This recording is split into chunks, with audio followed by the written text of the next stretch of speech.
Hello, everyone. Welcome back to Imperator Rome. We are continuing with our Gothic mega campaign. Not that much time has passed since I stopped recording the last. Not that much game time, that is, has passed since I stopped recording the last episode. So we're still in the 2nd century AD. And sorry if you can hear some noise in the background. I live above a record store, and they're having a party downstairs, which is actually pretty rare that they do that. It's not very common. They usually wrap up pretty early, so it doesn't bother me at all.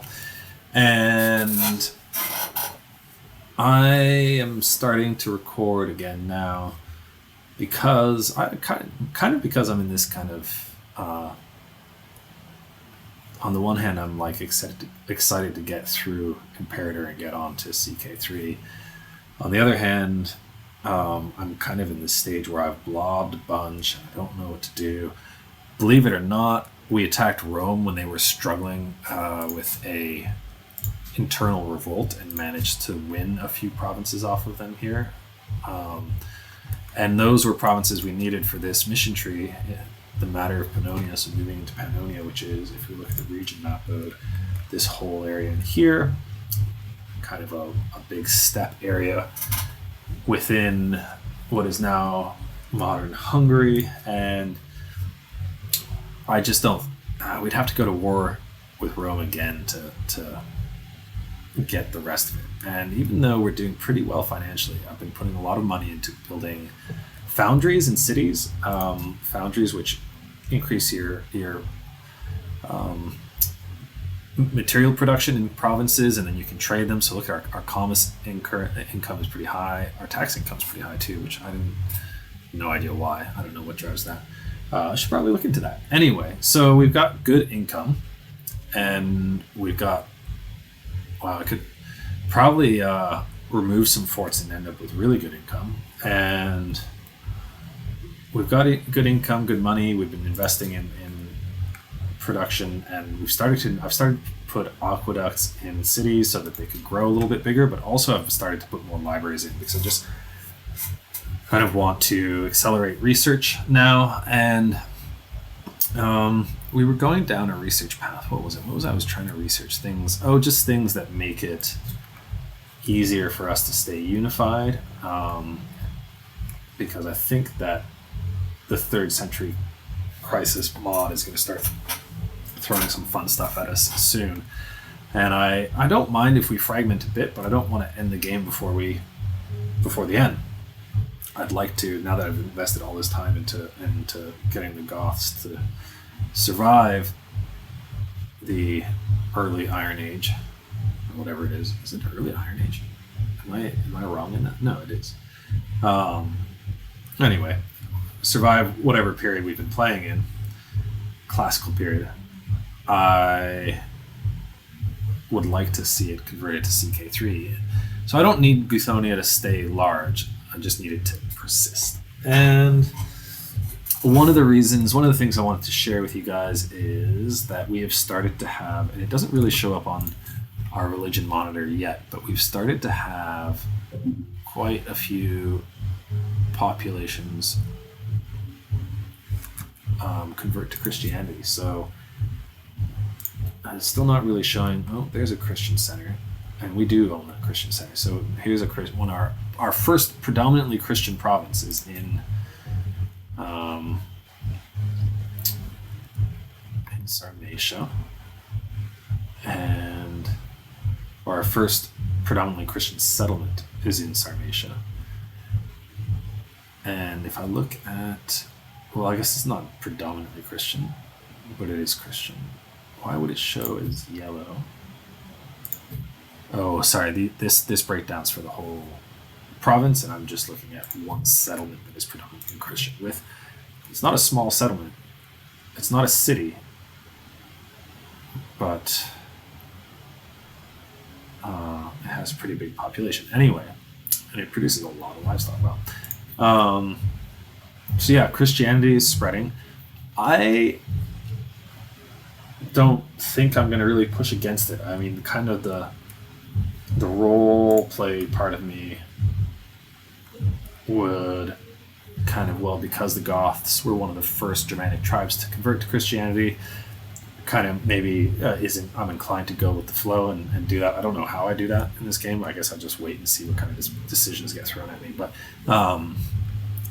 I think the Goths adopted Arianism as a form of Christianity really early on, and were big defenders of it. So maybe I'll try to see if I can go Arian and then be a champion of that sect of Christianity in the later games and see what that does.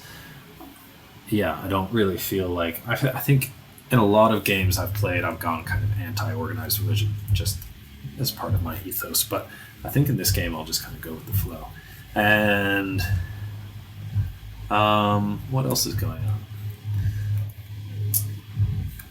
Yeah, curious to see if Rome will get into any wars anytime soon, because we do have the money where we can hire a lot of mercenaries. We've got one 18k stack legion, which is essentially nothing.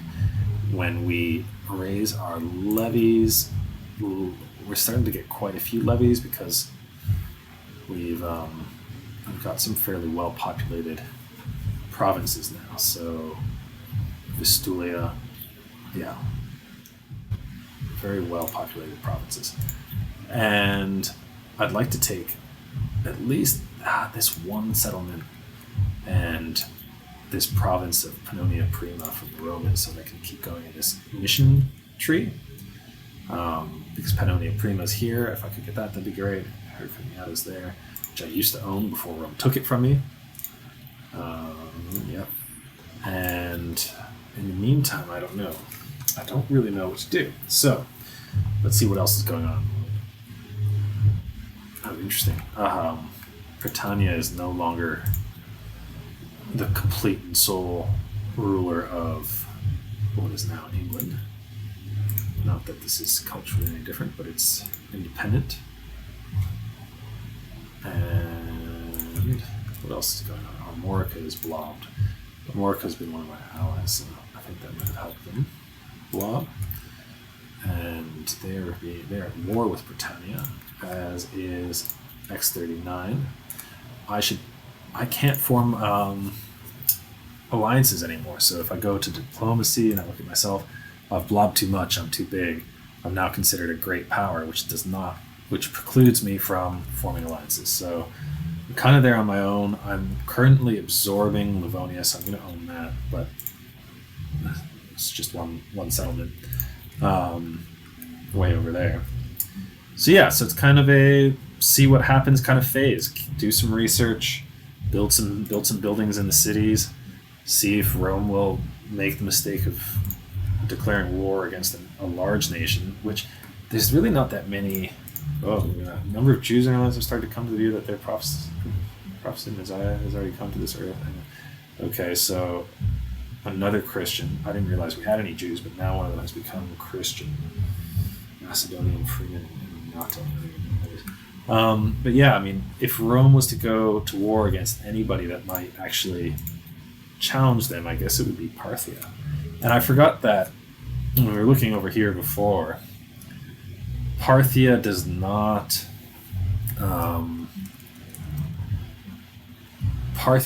start quite this large. Parthia starts kind of in this region, and I don't know, is it tributary to or just neighbor to the Seleucid Empire?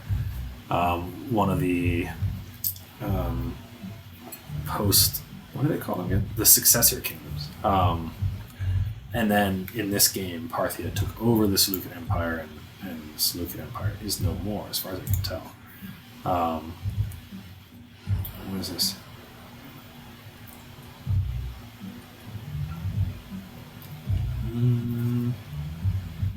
This seems...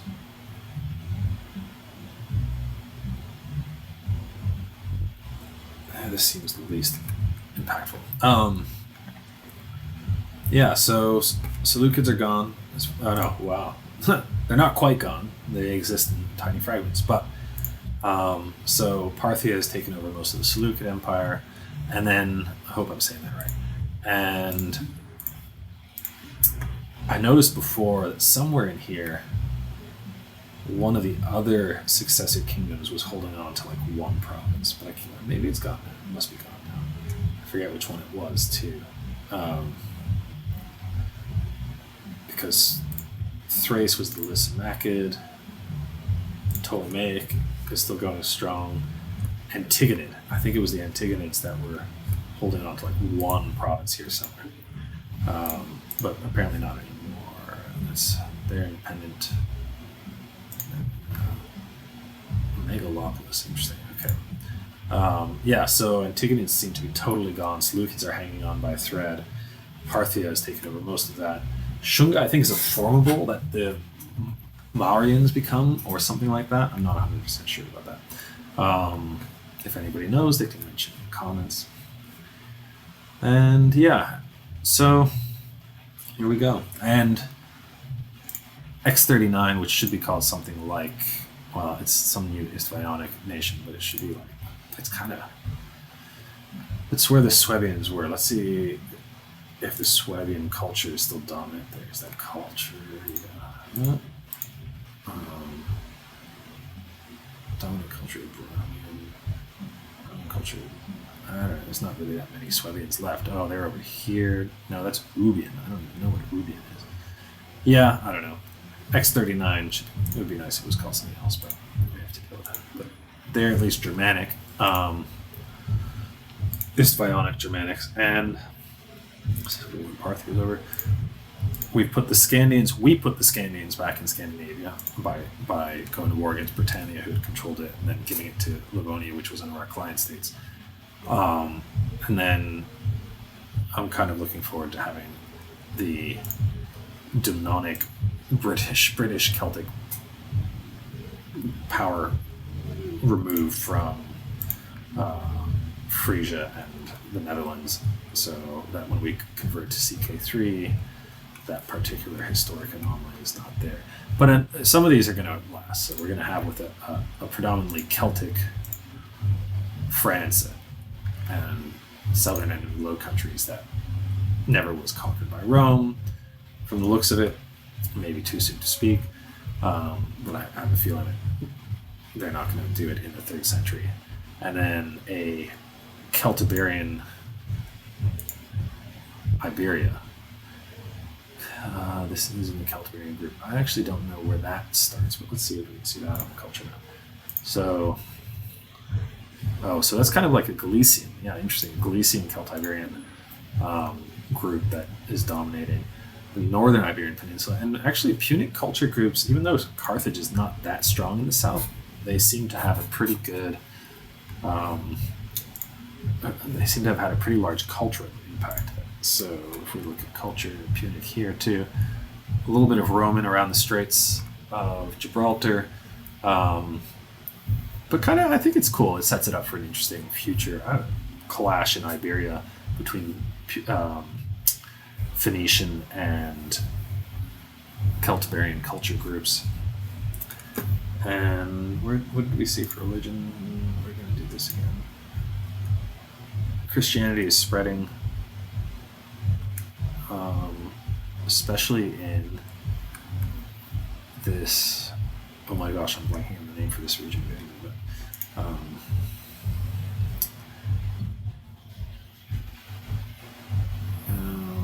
that's annoying.